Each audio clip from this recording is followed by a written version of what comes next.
Good morning, everyone. So, in the last session, we are trying to discuss about the Spring Boot with MongoDB. So, we'll try to continue the same session. So, wherever we stop the session here. Okay. So, today we are going to discuss about the customized configurations and remaining concepts what we are having inside this particular Spring Boot. So, now first what we will do, we'll open this particular application.property file.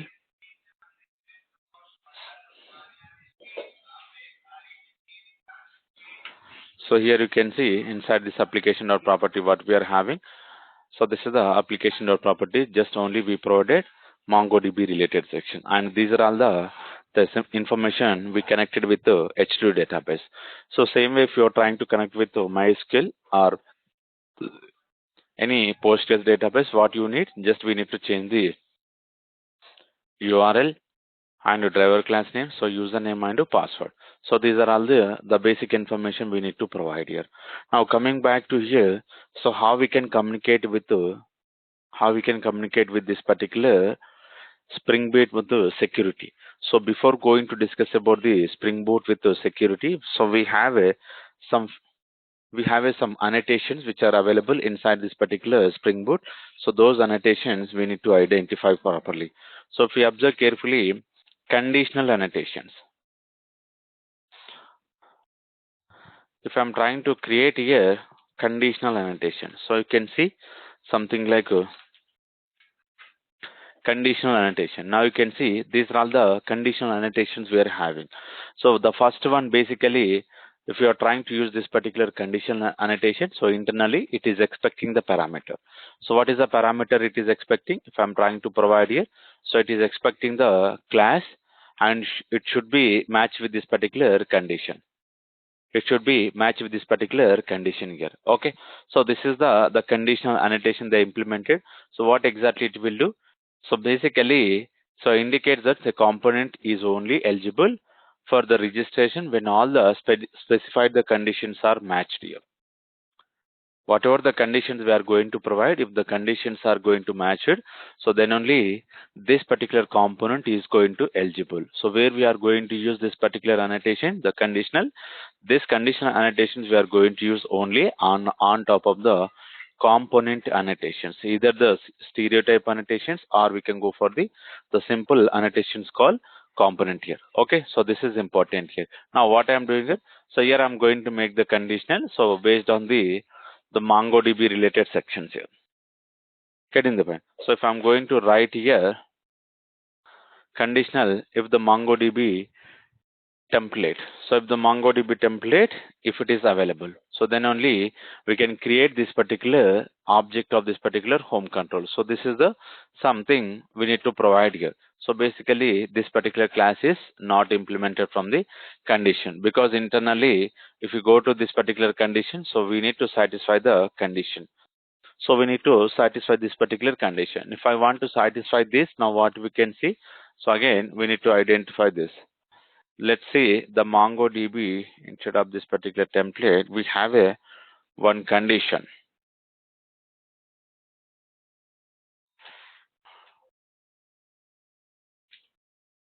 Okay, so MongoDB related only one class we are having. So let's see condition we need to identify.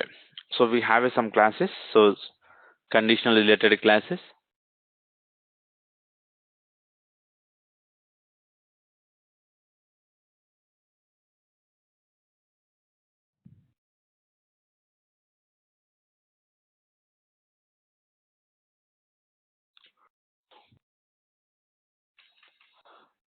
Okay, so I think for this particular section,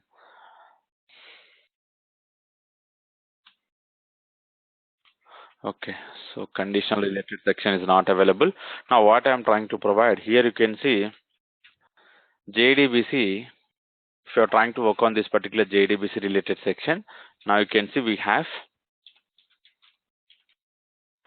JDBC template condition. So condition also not there.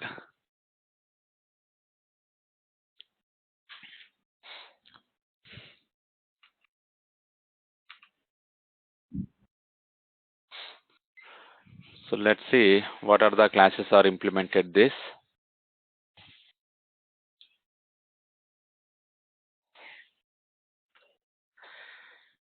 Here,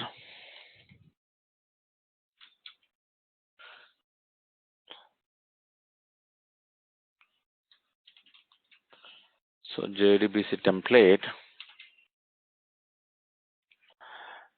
in module, do we have any class?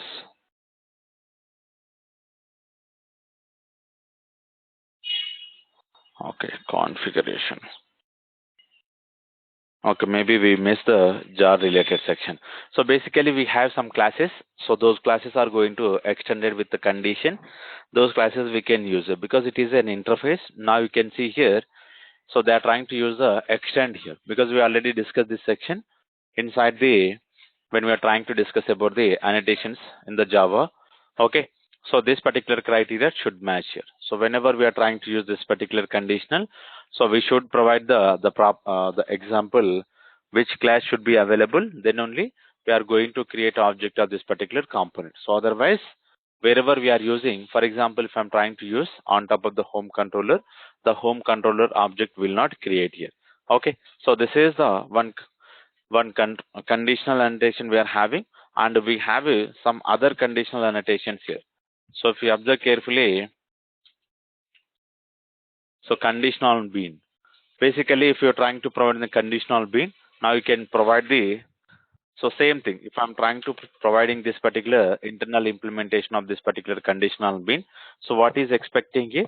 Is expecting annotations here.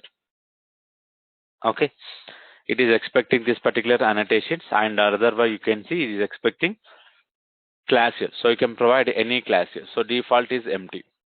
Okay. So the type should be we are going to provide here. So you can provide either the type of the class or you can provide directly. You can provide the class section. Or we have is expecting so 5 parameters here. Getting the point. But first one we can use it whenever we are trying to use this particular conditional on B.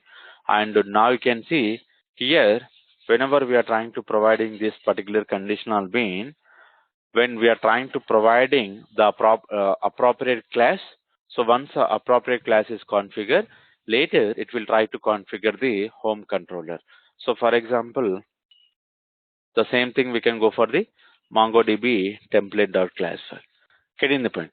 So if the specified bean, whatever this particular Mongo template bean we are providing, first it should be configured. If this particular MongoDB template is configured, later it will try to go to this particular home controller here. Okay, so it will give the option to the home controller. So this is the conditional on bean. So here explicitly we are providing this particular condition so that once first it is going to create an object of this particular MongoDB template. So later it will come back to this particular home control. So same way we have some additional conditional related sections here because we are going to use the so JNDA related, property related, or we can go for the expression related. Okay, so we can go for the resource. We have a different types of conditional here. So now you can identify the each purpose of this particular conditional classes. Okay, so these are all the important section of this particular conditional. Now we'll try to move on to the Spring security, like Spring Boot security. So how we can work with the Spring Boot security here?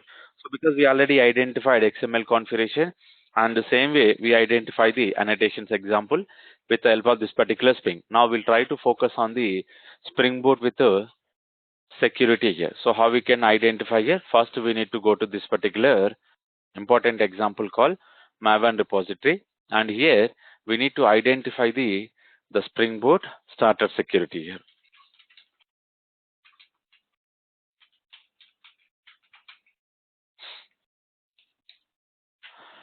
So here we need to copy this, and you can select the current version 273, and you can come back to here. So in the pom.xml, and we can paste this. So now here I'm trying to add this.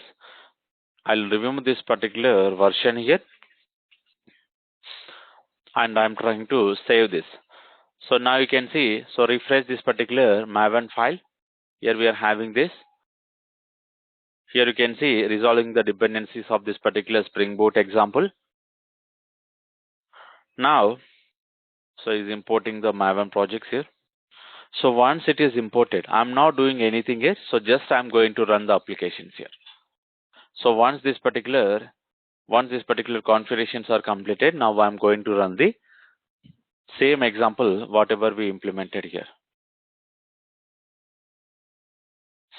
Just I added the starter, the Spring Boot starter I added here. So other than this particular starter, I'm not doing any changes here. So this is very important section we need to identify here. So whenever we are trying to add this particular Spring Boot starter, we are going to see one password here. So here you can see we are able to see password here. So this is the password we are going to copy here. And whenever I'm trying to copy this particular password, so this particular password, when we are trying to add the Spring Boot, the starter, like a Spring Boot security starter, whenever we are adding into the pom.xml, so default configuration is going to provide. What is the default configuration? Basically, the web security adapter initializer, whatever we identified in the Spring MVC application. So those configurations are going to provide by default here based on this particular starter. Okay, and it will try to generate the default password here. Now you can see, so using the generated security password.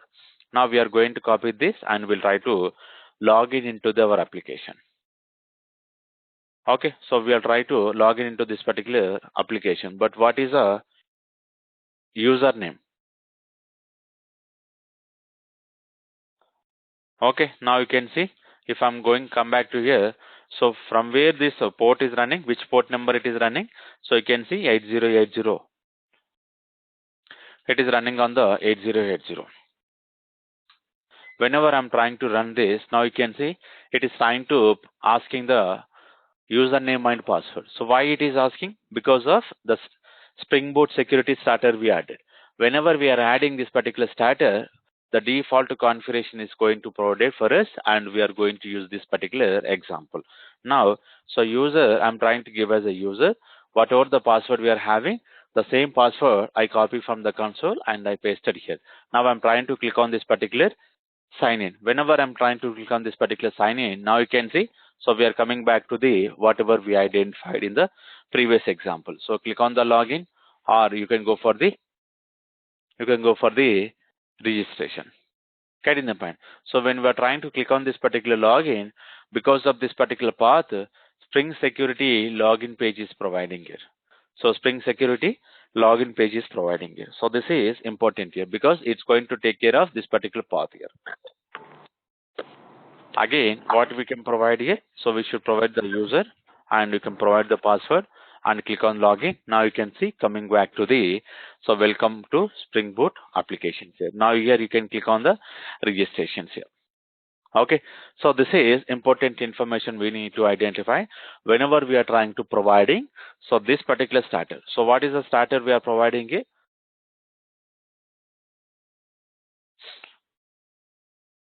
pom.xml. Here we are providing this particular Spring Boot starter.security. Whenever we are providing this section, and by default it is providing, this is the password, and by default we are going to use the username as a user. Okay, so user. So based on this particular username or password, we are able to log in into the our application. So if you are trying to make as a customization, so if you are not interested to work with this particular default, if you are not interested to connect with the default section, now what we are going to do, so we need to write the explicit configuration. Getting the point? So we need to write the explicit configuration. So how we are going to write this particular explicit configuration? So again, whatever we implemented here I'm going to provide the simple example in the Spring MVC related section. So just copy and paste here. So we are going to work on the customization Spring Boot security configuration. So here you can see first what we are doing here.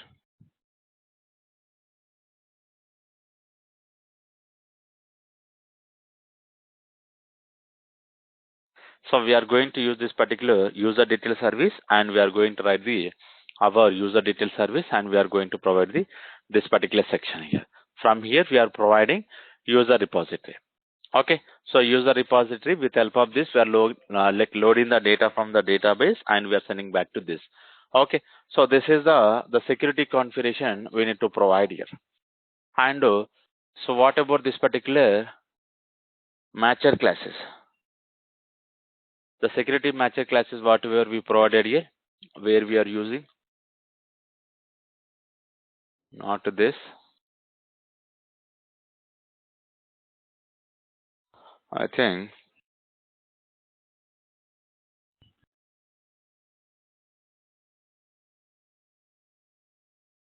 so. These are all the security config. Now you can see.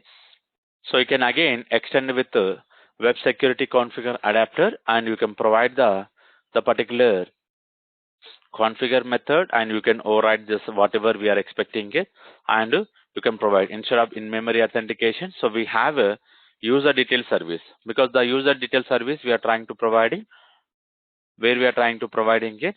So here we did not discuss about the user detail service here. So now you can see here we are having user detail service. So here you can provide your own user detail service. So whatever the user detail service we have created in our example called my user details, you can provide this particular user detail service here. Okay, instead of connecting this particular in-memory authentication, so this is the way of connecting this particular user detail service. And the same thing we are going to use. So this is basically based on this particular request.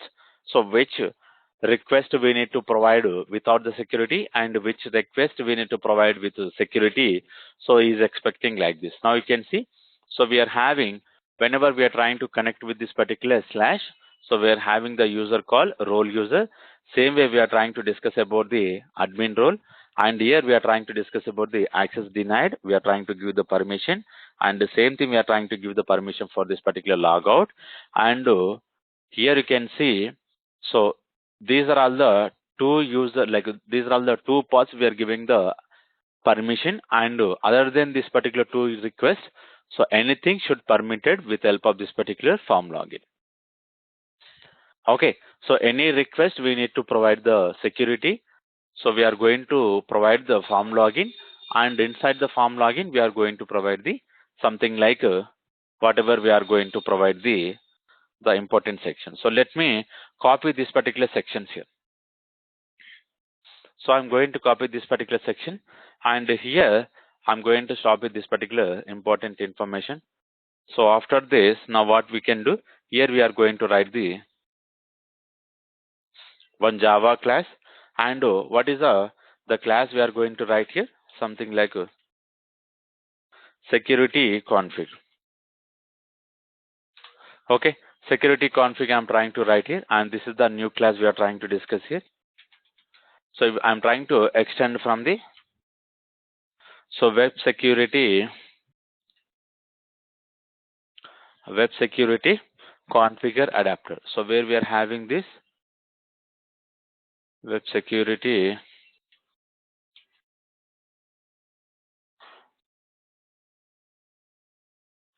adapter class is deprecated. Now you can see here the configure adapter class is deprecated here. So this is important here.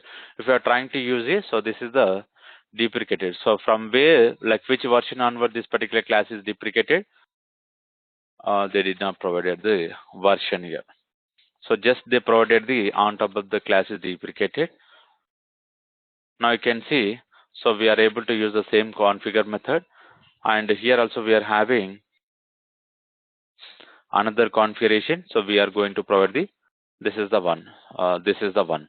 So if you are not using, so by default this is going to use so HTTP like a form login, and here so the basic authentication. So basic authentication basically it will try to use on it will try to go for the in-memory authentication here. So this is the basic security. By default it is going to load, but whenever we are trying to use the explicit configuration, so we need to go for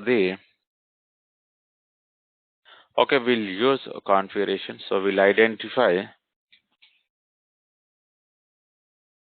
web security configure.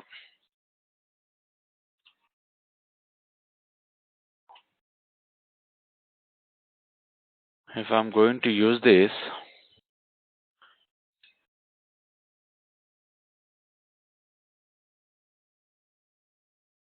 what we are having here.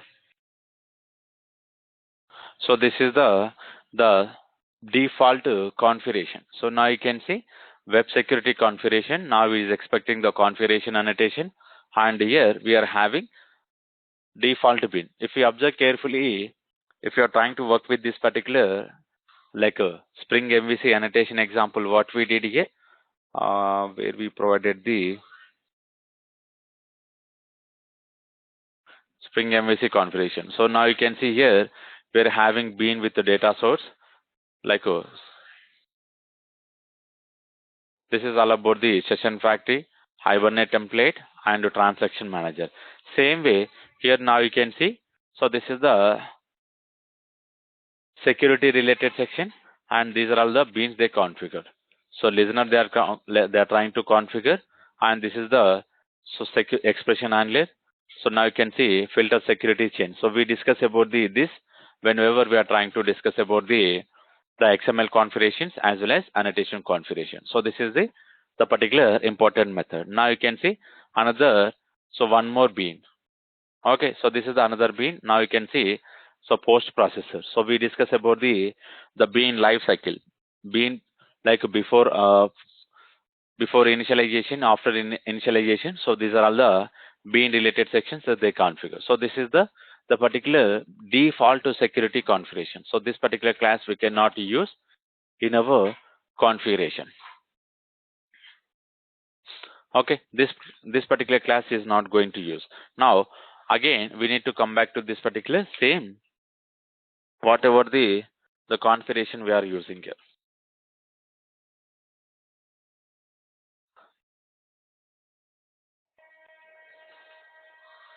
So here we need to go for the same adapter class here, and this particular class I'm trying to make as a configuration. Okay, so and here what we can write, enable web security here. So enable web security. So these are all the two important section we need to write here. Whenever I'm trying to give this particular control space, now what we are going to identify here, configure method. So this is the configure method. We'll try to use the HTTP security. Get in the way. So inside this particular HTTP security, instead of using the default one, now what we can do, we can override our own information. So how we are going to override here? So this is simple example. So right now, how many? So I will copy from here. So whatever we implemented,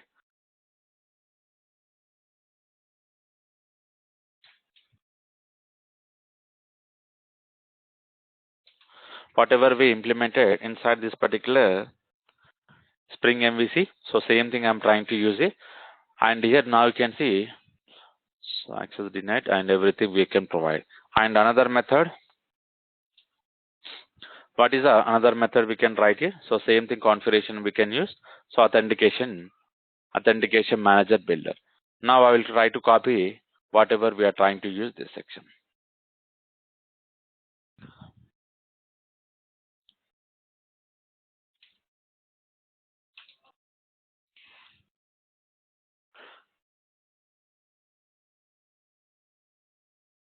Okay, now what we can identify. So here if you see, where is another method which is expecting authentication builder. I think this is the class. So configure. So just they are trying to make only this section. So inside the default configuration, so we don't have much information here. Now we'll come back to here. So in memory, this is the in memory authentication we are using. Okay, now this is the main class we need to provide here. Now, so what we are going to provide here, we'll try to stop the server, and we are trying to run this particular server. Now you can see, so here what happens internally, the default password section is not going to provide here. So we are trying to provide the explicit password related sections here. Now you can see, so here you cannot see the default password here. Getting the point? So here we are unable to see the default password related sections here. Getting the point? Because now what we are doing here, explicitly we are trying to configure our Spring security here. Now what I will do, here I am going to run the simple example. Now you can see here it is trying to coming back to the same login page, but here, so what is the username and password we need to provide here? So whatever we are providing here. So this is the in-memory authentication here. Now Spring here username and password security, Spring and security. Now you can see we are coming back to our home page here. So this is our home page we implemented. Getting the point? So this is important here. Now we discuss about the default security which is going to provided by the Spring Boot. Now we connected with our customization. So this is the customization. Now if you are not interested this particular in-memory authentication, so what we need, whatever we implemented, just copy the user detail service. So here we discuss about our user detail service, my user detail service. So just copy this particular class and you can paste it in our like a Spring Boot application. And instead of this particular in-memory authentication, now what you can write here, go to the user detail service. So you can write the user detail service and you can go back to the database and load the data from the database. Okay, so this is the Spring Boot security. So we don't want to discuss more about the security because we already identified in the XML configurations as well as annotation configuration. Okay, so this is all about the Spring Boot with the security here.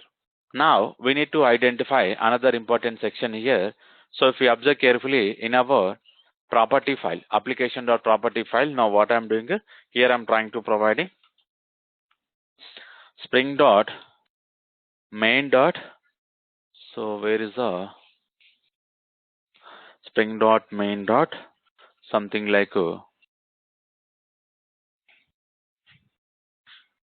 okay, so this is basically removed here. So this is the property I'm trying to provide the information. Now you can see Spring dot main dot show dot banner is equals to true. Okay, so now if you're trying to make this particular false, basically this particular property is deprecated. Okay, so this particular property is deprecated from where it is providing when this particular property is deprecated. Do we have any options to identify here?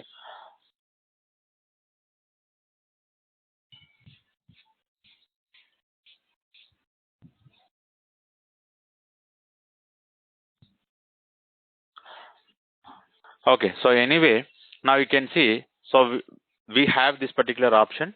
Now, whenever I'm trying to run this application, if you observe carefully, here the banner will not print here. So, okay, this is not working. I think, let me, because of this particular deprecated, maybe they removed the version. Basically, in the earlier version, so we used to use this particular property if I want to make this particular banner. So this is, we'll call it as a banner. Okay, in the Spring Boot, we are going to call it as this section as a banner. Now, if you are not interested to use this particular banner using this particular property, we can make false so that the banner will not visible in our console whenever we are trying to run our application. So this particular banner is not going to visible. Okay, so this is the property. And another important section, now what we need to identify here, so you can copy the anything inside this particular banner.txt. If you are trying to override this particular banner.txt here,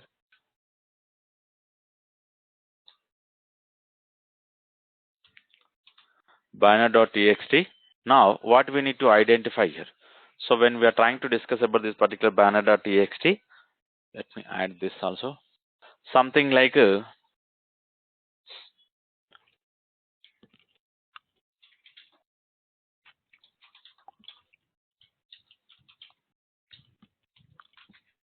so some message I'm trying to add here. Now again, I'm trying to run this same application here. Now you can see here the banner is override here. So whatever the banner, so whatever the banner we are trying to identify here, Getting the point? So this is important. We need to identify. Now observe carefully. The banner is now override with this particular message. Getting the point? Now what we are doing is, so just we are trying to add banner.txt. The banner.txt basically it will try to override the default banner information. So here you can write anything here. You can write any message. So if you're not interested here, so now what we can do, so we'll try to copy from the Google something Springboard banner.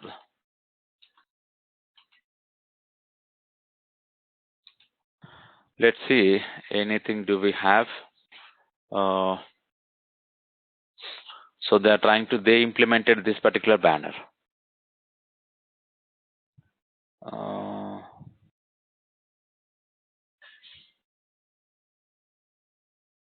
We need to go to this. So I want to copy the banner file where they are using. So now you can see how they implemented this. So basically this is the the specific banner. Just for understanding I'm trying to use here. Now you can see just I copy this banner information. Okay, now I'm going to rerun the same example. So this is the way of designing your own custom banner, and you can write you can add into the banner.txt here.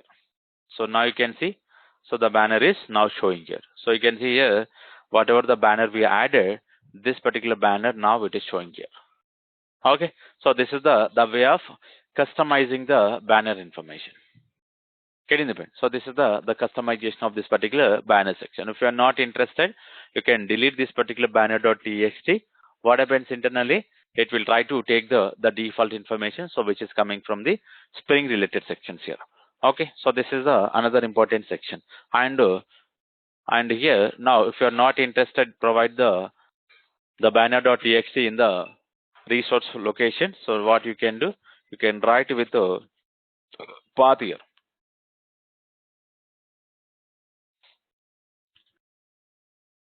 So banner mode. So this is the banner mode. If you're not interested to provide the console, so what we are having now, you can see, so logs you can provide, or you can off this particular banner. We have a three options. So either you can provide the console, so it will try to print on the console, and you can provide this banner in the log files, or you can stop this particular banner here. So this is the another property. So we are going to use here, and we have another section here. Now you can see here. So just now we identified here location. So banner location. So where this particular banner is available, you can provide this particular banner locations also. Okay, this is another important section. So we are trying to discuss about the banner related sections here. Okay, and now, so what we need to identify? So server related section. By default, which is running on the port call 8080, which is running on the port call 8080. Okay, so so this particular port, if you are not interested this particular port, now what you can do, so you can modify this particular port sections here. Server dot port here. So by default, which is running on the 8080. Now what you can do, so you can make with different versions. Now right now I modified with 9090. So whenever I'm trying to modify this particular port version, what happening internally? So the port is going to running on the 9090 versions here. Now you can see, now it is replaced with 9090. Earlier it is 8080. Now I replace it with 9090. Okay. So these are all the properties information we need to identify here. Now another important section here. So in the pom.xml, whatever we are discussing the web section. If you go to this particular dependency,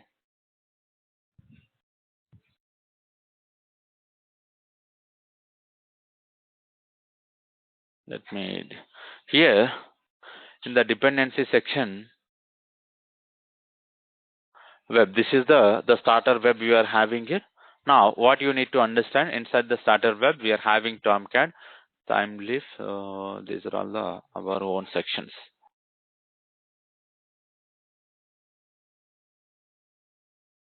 Okay, so now I want to show you the dependency hierarchy. So this is the dependency. So inside this particular web,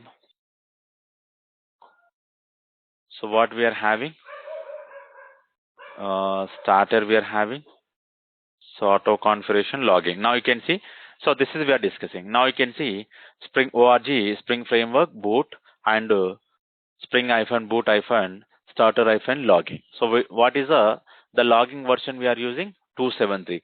So what exactly the logging basically will do? Here you can see, so internally it is trying to use the log back related sections here. Internally it is trying to use this particular log back. Now what I will do here, I'm not interested to use this particular log back here. Okay, I'm not interested to this particular log back. Now what we can do? So here inside this particular artifact, we can go for the exclusion. So exclusion and group ID as well as artifact ID. So what is the group ID we can provide here? So again, if we want to understand this particular group ID here, so you need to discuss here org. So what is the group ID? Basically org Spring Framework boot. org Spring Framework boot. So this is the group ID we are having. And what about this particular artifact ID? And this is the second one. So Spring boot starter. Spring boot so here we are having starter.logging. Whenever I'm trying to providing this particular logging, now, so this section is going to exclude here. This section is going to exclude. Now observe carefully, I'm trying to refresh this particular pom.xml. So this is very important, we need to identify it. So once the pom.xml is refreshed here, now I'm trying to stop this particular server. Again, I'm trying to start the server. Now you can see, again I'm trying to start this particular server. So whenever the server is stopping, now this is very important, we need to understand here. So we are not able to see the logging here. Getting the point? So we are not able to see this particular logging information. So whatever we are able to see this particular message which is coming from the server log files here. Okay, these are all the server log file. Now you can see carefully. So what happening internally? The logging, whatever the default logging we are having, which is provided by the Spring Boot, now we excluded here. So now the same login is not going to work here. So if you see carefully, application is started. So where is our, this is. Now if I'm trying to run this, now it is expecting the login page here. Okay, not in the 8080. So we are trying to run on the 9090. Now you can see is expecting login page. But what we need to identify here we are not able to see the log messages here. Because by default, the logging framework which is going to provide on the console appender. Getting the pen. So you already identify with help of this particular log4j, we discuss about the file appender as well as console appender. But using this particular logging here, which is going to provide only console appender. So now, if you are trying to interested with the log4j, not on the logging here, what you can do, you can add explicit logging here. Okay, so you can add explicit this particular logging related sections here. So this is important, we need to identify here. So this, to understand this particular log4j related section, now what do we need? Again, we need to go back to the Maven repository, and here we need to search starter log4j. Starter log4j. So this is I'm trying to use here. So instead of using this particular the logging, now we can go for this particular starter call log4j, and we can use this particular log4j related sections here. So the logging one we excluded, here only we can add this section. So we'll try to remove this version, we'll remove. Now we'll identify. So it is not identifying the artifact here. Oh, okay. So artifact, okay. Maybe artifact is replaced with this. Okay. So artifact is not founding. Let's see. So we need to identify in the browser. Basically, the name of this particular artifact is modified now because each and every version. So maybe so the artifact names are going to change here. Copy and so we need to search here.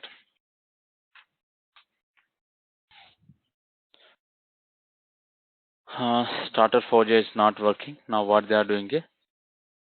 Log4j. This is we need to use here. So instead of using this particular log4j, so this is the log4j2 here. Okay, so this is available here. So this is the way of identifying it. Now we are going to modify because earlier version it is trying to use the log4j. Now it is replaced with the log4j2. Okay, so this is all about the log4j. And after this, now what we can provide here? So in the resource, whatever the resource we are having here, you need to create the file here. So what is the file we need to create here? So the file basically you can create whatever you are interested here. So now I'm trying to create something like a logback.xml file. Getting the point. Now I'm trying to create this particular logback.xml, and the first the tag we need to use something like a configuration. So we don't need this person name and versions here. So this is the configuration we are going to use, and we are going to use a appender here.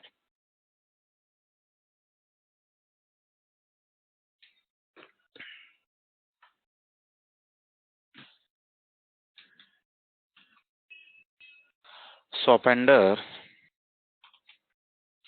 Okay, so maybe we need the DTD file also. So then only it will try to work this particular example. So to understand this particular DTD file, now what we need? So we need to go back to the browser.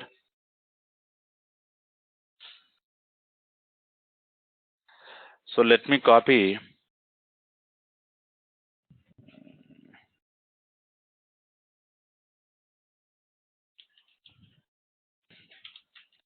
logback.xml.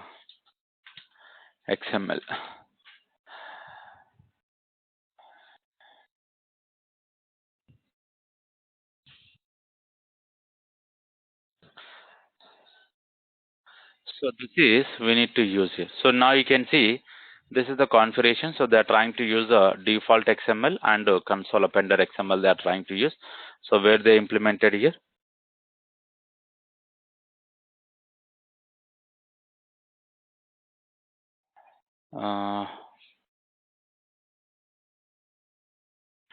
Here, so this is all about the log4j configuration we are using.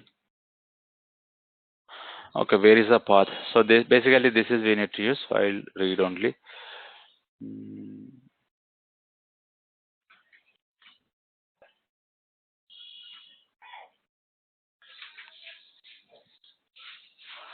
And after this, so we need to use this particular configuration.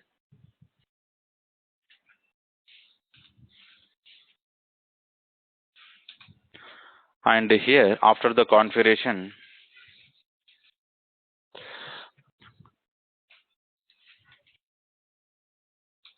so I'm trying to discuss about the appender. And here,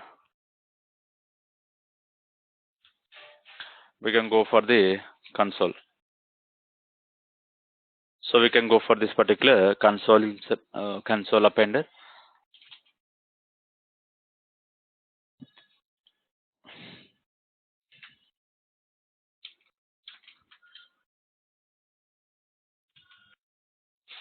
Log to console.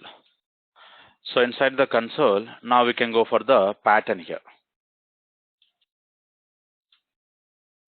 So which pattern we are expecting here? Okay, so pattern layout.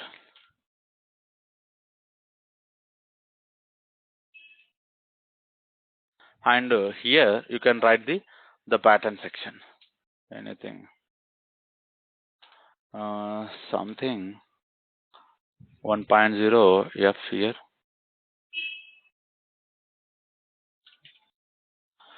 Now, so what I will do, I will try to copy the pattern from the Google section, and I will try to paste here the pattern section here. Let me go to the pattern. Somewhere they're providing anything. Property. So they are trying to include this. So root level info, appender console.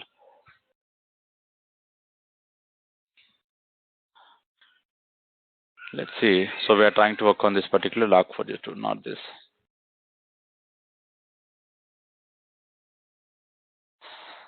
So I want to provide the pattern information. So by default, if they are having any pattern, we can go for the pattern sections here. But right now, we don't have anything. Let me copy log4j2 XML file.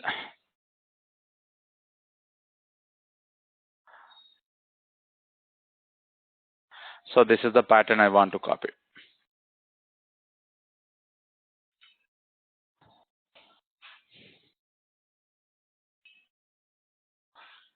Okay, this is fine. Now what I will do, I'm going to run the same example. So this is the way of writing the logging framework. This is very important. We need to identify here. Basically, now what we are doing here. Okay. So this is not working. So let me modify the file. Because of the logback, it is not going to run. So we need to replace it with the where we are having. So like refactor, rename. So this should be log4j2. Log4j2.xml. Now I'm trying to run one more time.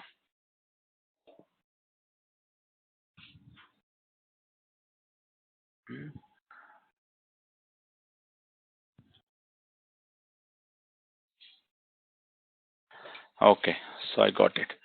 So we need to add some other information here. So just we added console here. Now this particular console we need to set into the loggers.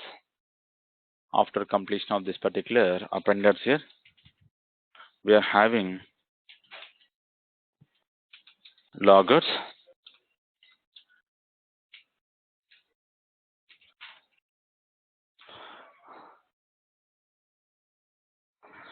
And so what is the package name we are having? com.springboard.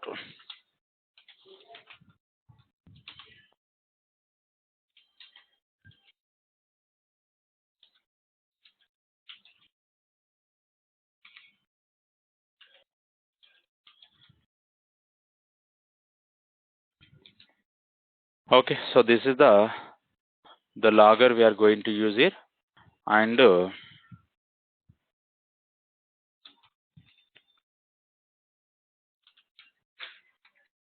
appender ref, and we can provide the what we are using. This is the logger name.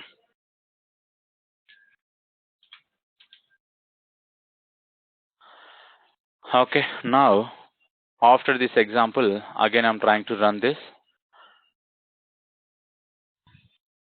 Okay, so wait, SLF4J is failing. Okay, because of this, maybe the logger is not working.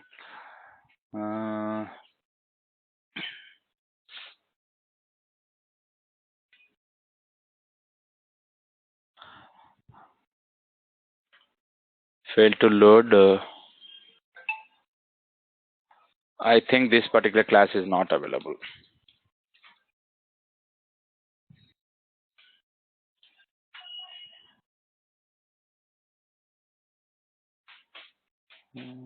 Where is trying to load?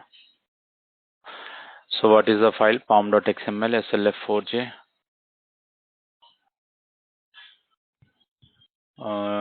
Any class name is identifying it. This is the path. Import they are trying to extending. Okay, so this class is not able to see here in our project tree, model, directory, and so inside the scope we have this. Okay, let me add this. what we are missing. So SLF4J related sections we need to add here.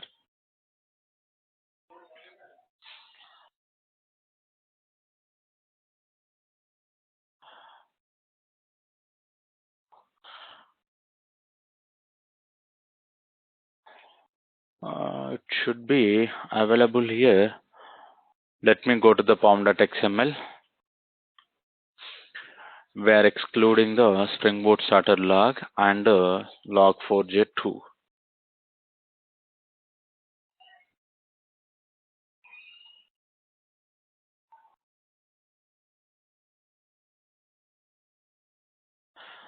So why it is not working this?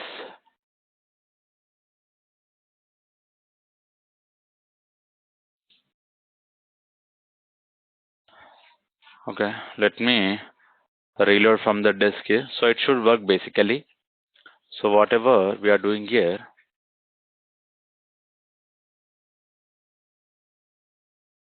appenders console, no. Let me stop the server. Let's see. So any configuration we are missing, this particular configuration, appenders console appender.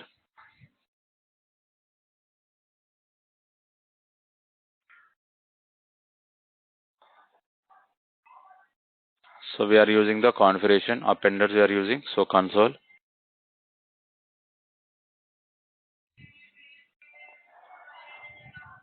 And here, I think this is not an issue. Console appender name we are providing.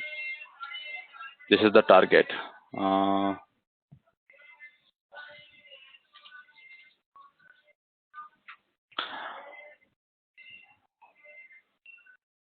Okay, so I think instead of logger, maybe we need to go for the root level.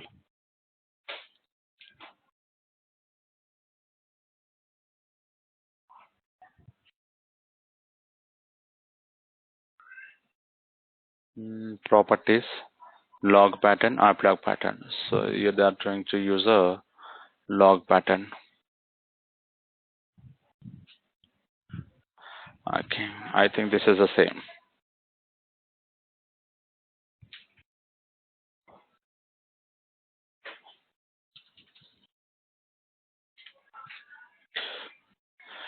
Let's see.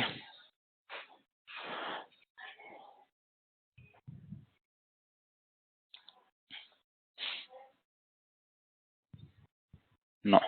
So I think I'm expecting because of this only it is failing here. So we need to identify a static logger binding. It is not able to identify here. So because of this, maybe it is failing here.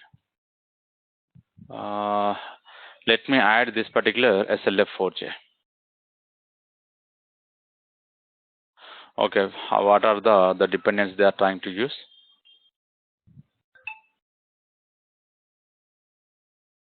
So not this. Just copy this. So why it is missing here? Static logger binder.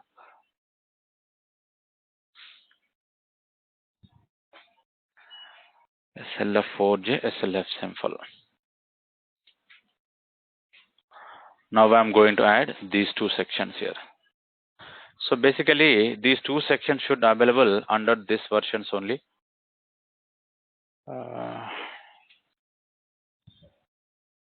And SLF4J simple also not available. Okay, let me remove this.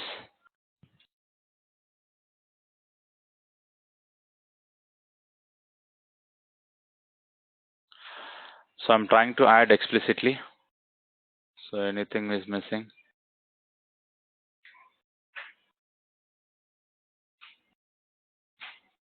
So why we are getting this error?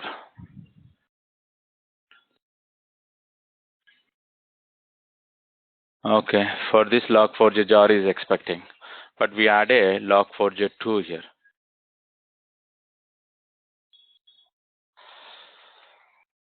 No. So this should satisfy the issue basically.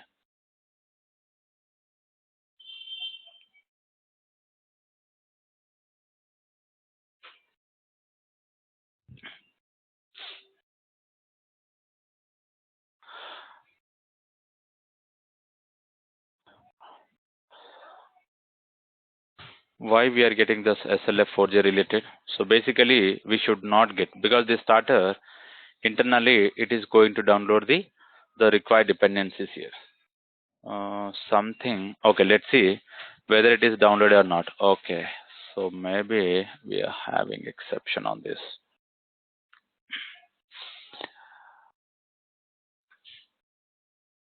Okay, so log4j it is coming. Log4j, so it's downloaded all the sections here.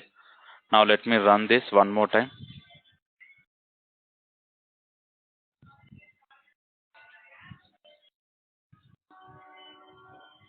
Now you can see, now we are able to see the loggers here.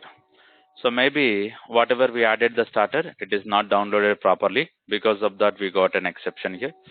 Now you can see these are all the logger messages we are able to see. Because here, this is the explicitly logger message we provided with help of this particular log4j. So whatever the log4j we implemented when we are trying to discuss about the Hibernate related sections here. So somewhere we discuss in the Hibernate core i4. Okay, here you can see where we discuss here, I think in the core.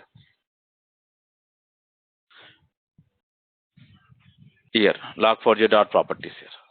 So the same thing. So instead of property file, now we are discussing about the XML configurations here. Okay, so this is the way of writing the configuration sections when we are trying to discuss about the log4j2. And if you are not interested in this particular log4j, now what we can do, we can go for the same logback. The default logback will give you the more information about the how this particular logging is going to work here. Okay, so if you are interested, you can come up with the file appender so that we can store this particular logging information under this particular file sections here. So this is another important section we need to identify. So if I'm going to provide this particular property file, if you are opening log4j.property file, same thing. So you can see here we are using the file like a console appender, and we are trying to use this particular file appender. So and in our example, so simply we are using this is the console appender. If you are interested to use, you can go for the file. So just to enable the file tag, and you can write the same pattern for the file, and you can connect with this particular appender ref here. So these are all the information so that we can communicate with the console appender as well as file appender. Okay. So along with this, if you want to provide the like package level logging frameworks. Getting the point. So if we want to provide the package level frameworks like logging, now what we can do, so go to this particular application.property file. So here we have an option called logging here. Getting the point. So we have a option called logging here. So now if I'm going to write logging level here, getting the point. So logging level. So you can provide the different types of logging level here. Okay. So now what you can do, so here you can provide the root here. For this particular root level, what you want to provide here. So you can provide whatever you are expecting here. So by default, we can provide the warning level, information level, debug level, getting the pen, error level. So these are all the levels we are having in the logging. So we can provide anything. And another section, so like logging level dot, so you can provide the security related. So if you want to provide the package related information, now what you can do here after this particular level, you can provide the org dot, so spring framework, getting the pen. And if you want to provide the security, you can provide the security on top of the security related. So what is the level of we are trying to expecting. So now what you can do, you can provide the information level. So you can provide the information level so that, so whatever the security related, whatever the information logging, by default the security is going to provide, all the loggings are going to print here. Okay, all the loggings are going to print here. So this is the another way of providing the logging information. If you want to understand the internal structure, you can enable the login. So with the help of this particular section, you can enable the Hibernate related. You can enable the ActiveMQ. If you are going to discuss about the ActiveMQ, you can enable ActiveMQ related sections here. Okay, so this is the information. And if you are interested to provide the specific file location. So the like logging file location. Now what is the path we can provide here? So here we are having logging dot. So we have a config, and under this particular config we can provide the file where the file is available here. So the particular file location we can provide. So right now we define under this particular template. By default, all the files are going to load under this particular template here. Okay. So this is important information. So if you're trying to providing under this particular resource, you can easily load the by default. But if you're not interested, you need to provide the path here. So where this particular files are located here. Okay, so this is the config information logging.config, which is going to load the wherever other than this particular resource, other than this particular resource folder. If you are using some other directory, you can path this particular information here. So you can provide the path wherever the logging file is available here. Okay, so these are all the important section we are discussing about this particular logging related example here. Now we already identify the database related sections here, so we don't want to discuss more about the database. Now try to practice with the Postgres database or MySQL database, just modifying this particular properties here. So whatever the properties we provided, with the help of this particular same property, just the database specific properties we are going to modify. And another important section we need to discuss here. Something like here, if I'm going to providing Spring Security, here we have a profile annotation. So this is very important here, profile annotation. So this particular profile annotation, what it will do, so it will try to take the different environments. Getting the point? So you can provide the dev environment. Getting the point? So you can provide this particular dev environment, or you can provide with the production environment, or you can provide with the QA related environment, or you can provide with the UAT. So when you are trying to providing this particular profile, now what happens internally? Getting the point? So it will try to take, like it will try to look up the property file like this. So application.dev.property file. Application dot, here I can write application.dev.property file. Getting the point? So we need to provide the property file like this. When you are trying to providing this particular profile, what happens internally? It will try to look up the dev inside the dev.property file. So whatever the specific files we are whatever the specific properties we are going to provide for the dev environment, we can come up with a separate file. So that is going to match with this particular naming convention. So application.dev property. So that the dev environment related section properties we can provide. And another important section here, you can take any production related, or you can take the QA related. So we need to come up with a profile like this. So we need to use the profile information. So this is the profile we are going to use in our real-time examples here. Okay, and if you want to provide explicitly, what you can do, you can provide the Spring profile dot active. So here we have a profile section. So here we can provide Spring profile active. So here you can provide whatever you want to provide here. So for example, if you are interested, you can provide the dev, or if you are interested QA, you can provide the QA. So based on this, the appropriate file it is going to load it.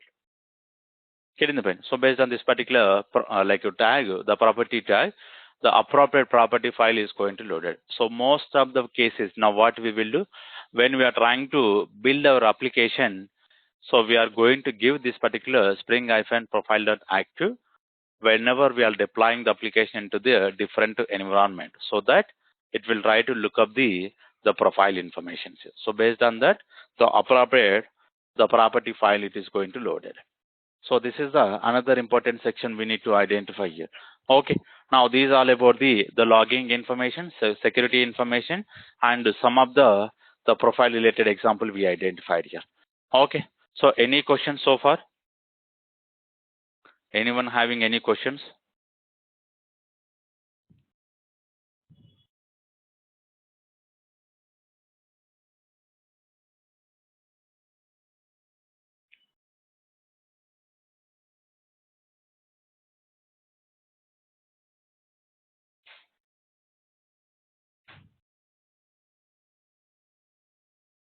Okay. So if we are not having, now what we can do, for example, if I'm going to run this particular application, so we are able to see the different error pages here. Getting the point? So different error pages we are able to see here. So maybe this will give you an error.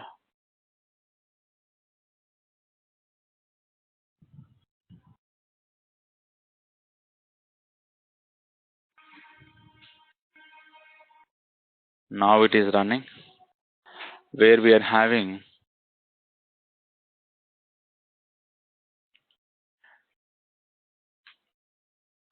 So we can write Spring security. Now we are coming back to the home page. Now what I will do here, after this, so because of security, I think we cannot identify, or we'll see slash here, something like a test. Now you can see, so whatever this particular error page, so white label error page we are able to see here. Getting the point? So from where it is coming here, this is very important, we need to identify here. This is by default Spring Boot is going to provide with the help of this particular error page. This is, we'll call it as a default error page here. Okay, so white label error page is going to provide by default here. But if you are not interested this, now what you can do, you can write the HTML file. Getting the point? You can write the error.html file so that it will try to replace with whatever you are going to write. So now what I will do, I will try to copy the error.html file section. So here I just want to copy the error.html file. Now what you can do, so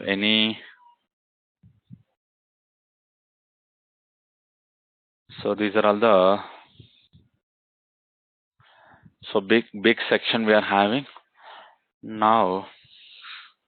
So I want a simple one. Instead of adding these many, we'll go for this. So I'll set here.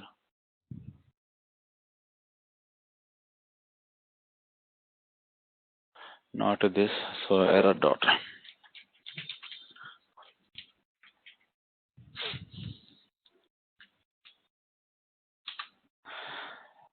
So time leaf error page we need to identify.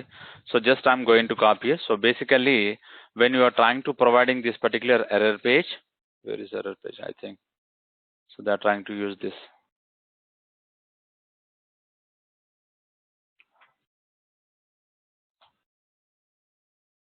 Let me stop this. And here inside this particular template, now I'm going to create a file called error.html. Now I'm trying to replace with this particular.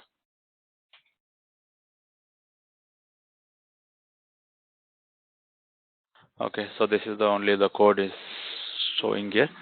And now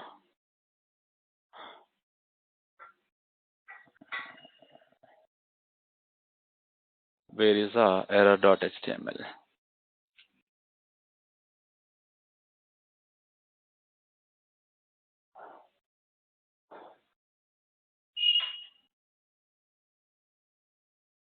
Okay, so no problem. Now simply we'll try to use.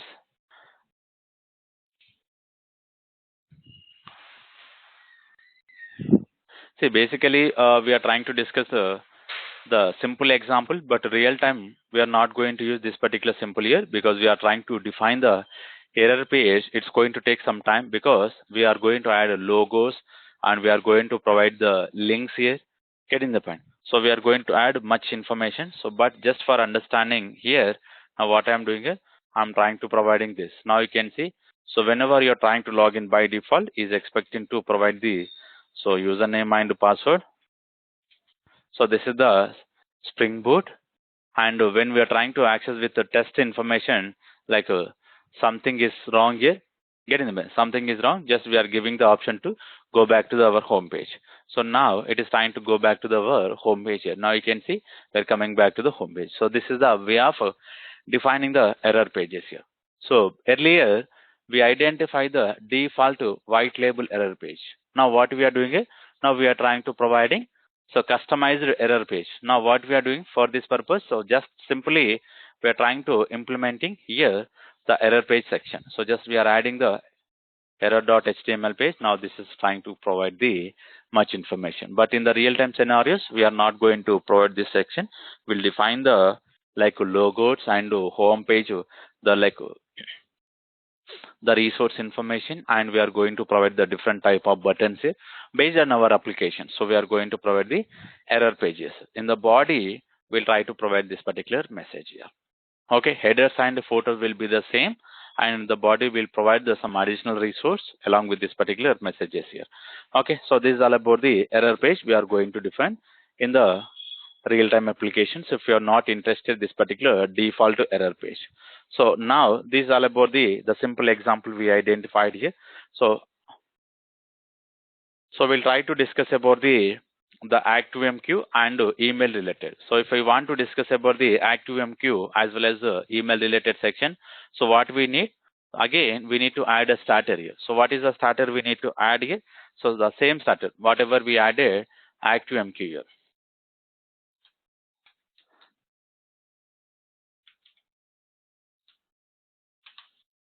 Let's see. So this is the starter we are going to use it. So Spring Boot starter ActiveMQ, and I'm going to copy the latest one. Where is the pom.xml? And here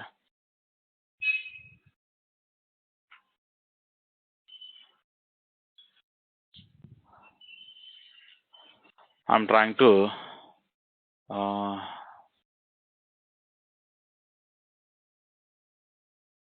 why? So ActiveMQ now, why it is not showing? Let me refresh this.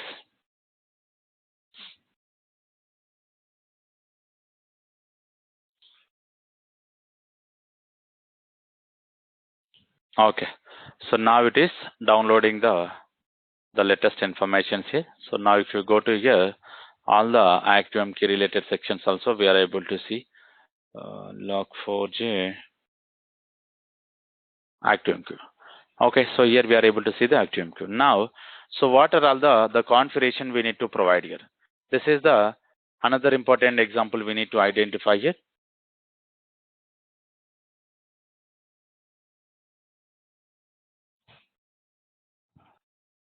Here, Spring dot ActiveMQ dot whatever the broker URL we are having. So whatever this particular broker URL. So if you observe carefully, when we are trying to discuss about the not in the core, most probably we discuss inside this particular MVC configuration.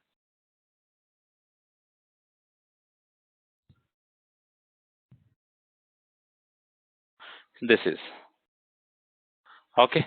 So this is our ActiveMQ broker URL. So this is we need to provide, because how it is going to provide the connection like ActiveMQ connection factory, which is going to provided by default because of this particular starter here. Whatever the starter we added, the starter is going to take care of the adding the connection related sections here. Okay. Now what we need to identify here. So after this particular broker URL, any section we are going to provide here? Nothing. Okay. If you are interested to provide the username and password, we'll see later. But after this, what we need? After this, so what we need? We need to provide the object here. So we need to communicate with our ActiveMQ related section. So how we implemented here the ActiveMQ related sections here? This is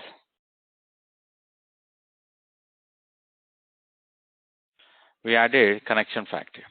After adding this particular connection factory, now I'm moving into the JMS template.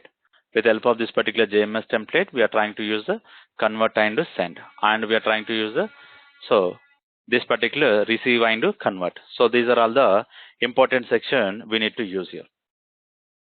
Okay, so now what we will do basically, here we are going to provide the same configuration. So I'm going to copy this alert service here, and where we can provide So here we are having, right? So before going to save this object, we'll try to send back to the alert service. I'm keeping the same alert service here. So JMS template. Instead of register, I think we have a registration.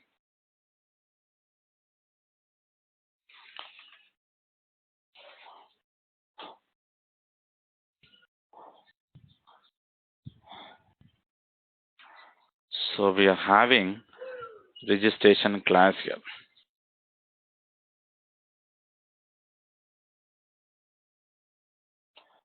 Okay, so what happened? Okay, so field is not going to work here. Now what we can do, public alert service. Here I can copy this.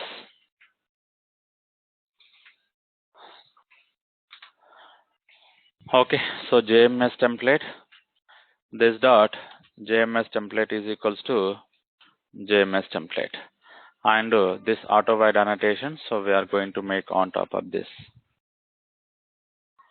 Okay, so this is the way of using this particular alert service. And this particular alert service now I am going to use here. And this is the MongoDB, and here alert service.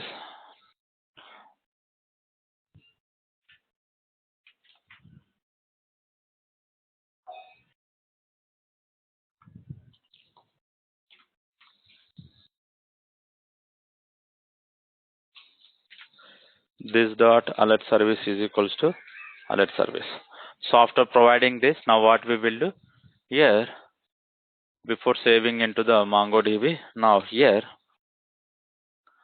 alert service dot send user alert registration.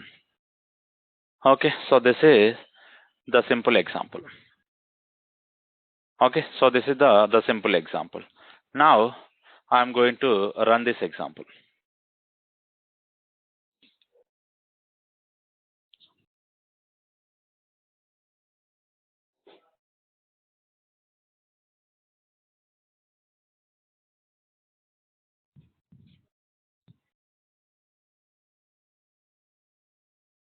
So we'll see, because we defined the default logging framework, because of this we could not get the much information. So now what I will do here, I'm going to rerun this application. So now let me run Spring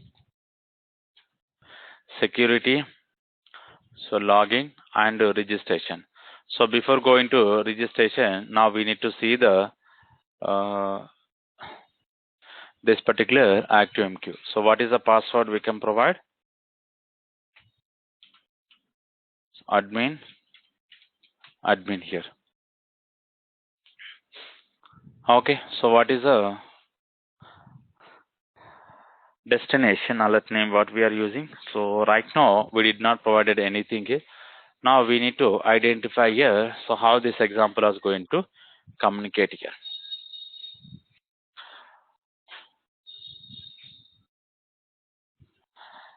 Let's see, so what happens internally, what kind of the exceptions we are going to provide. Spring ActiveMQ. So username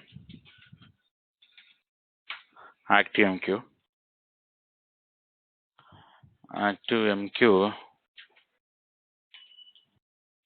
So some random number I'm trying to give here, and we are already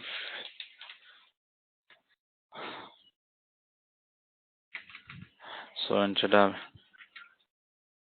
ActiveMQ, something like year, zip code, some numbers I hope. Okay, so now I'm trying to click on save. So we should get the, if everything goes successful, okay, something we are in the debug mode.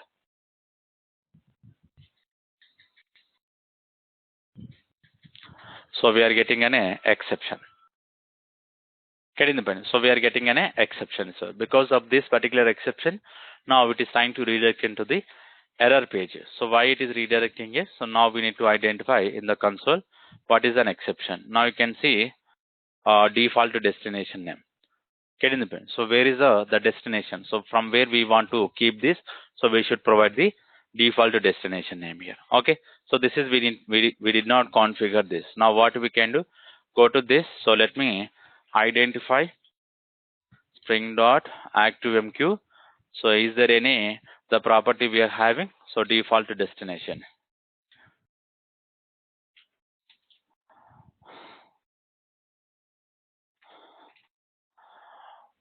Okay. So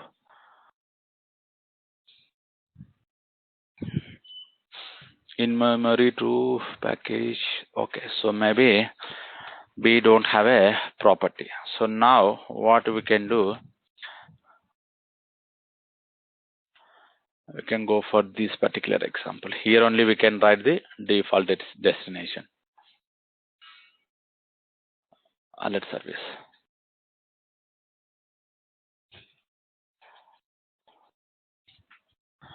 So convert and send here. So destination and destination name. Here we can provide the spring dot boot hyphen.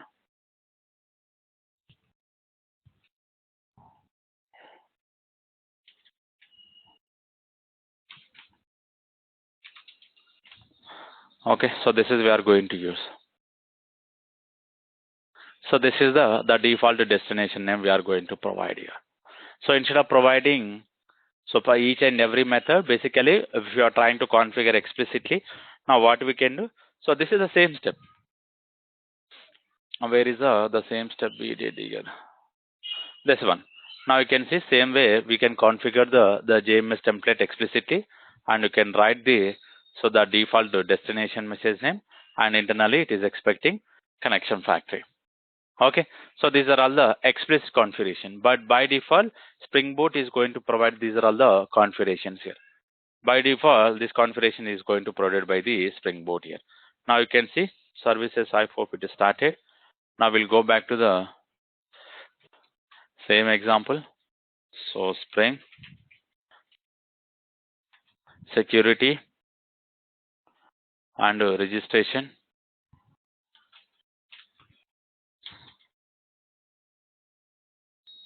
ActiveMQ, Spring ActiveMQ.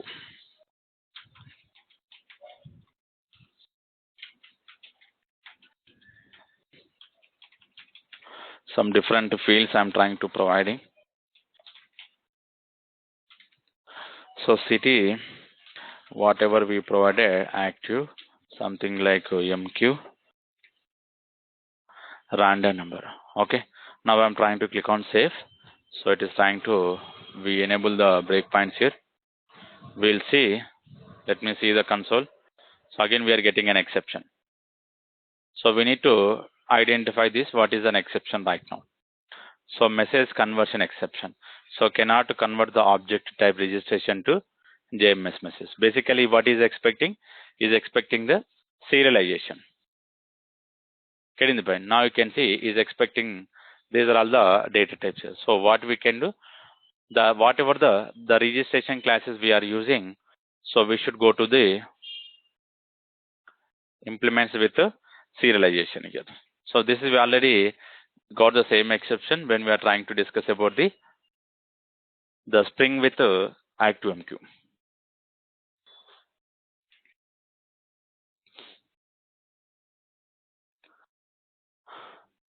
Okay, so this is the serializable annotation we need to use. Now I'm trying to stop this, and again I'm trying to run the same example.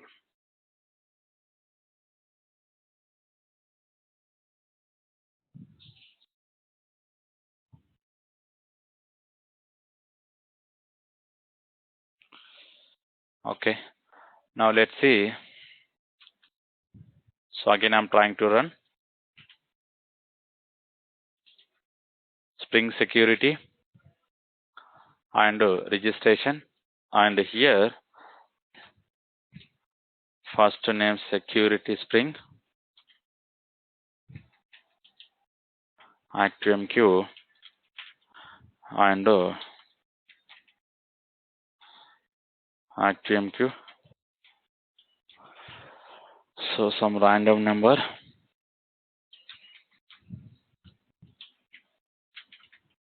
City. QMQ. Some random number I'm trying to give. Now, if okay, again we are having the breakpoints here. So now I'm trying to click on save. So now you can see we are not getting any exceptions here. Okay, so this is application. Now again we are coming back to the home page. Now if I'm trying to refresh this, so if you go back to the home page,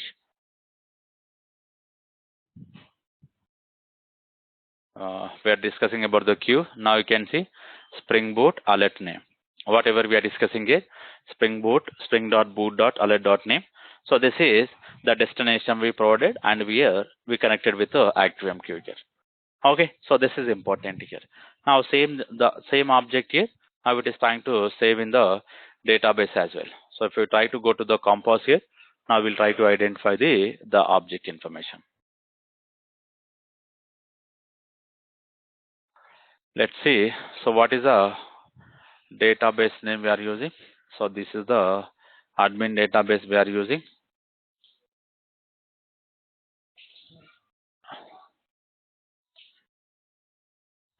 Now you can see ActiveMQ.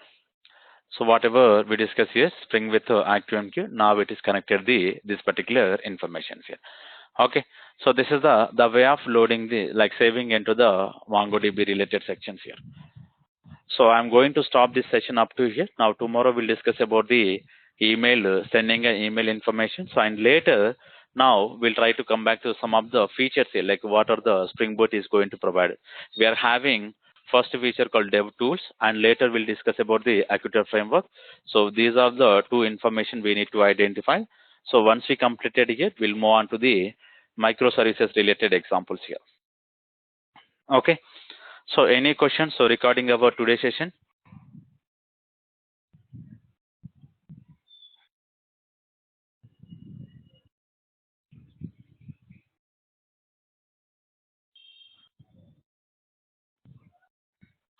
Okay. So if you don't have anything, so we'll continue tomorrow.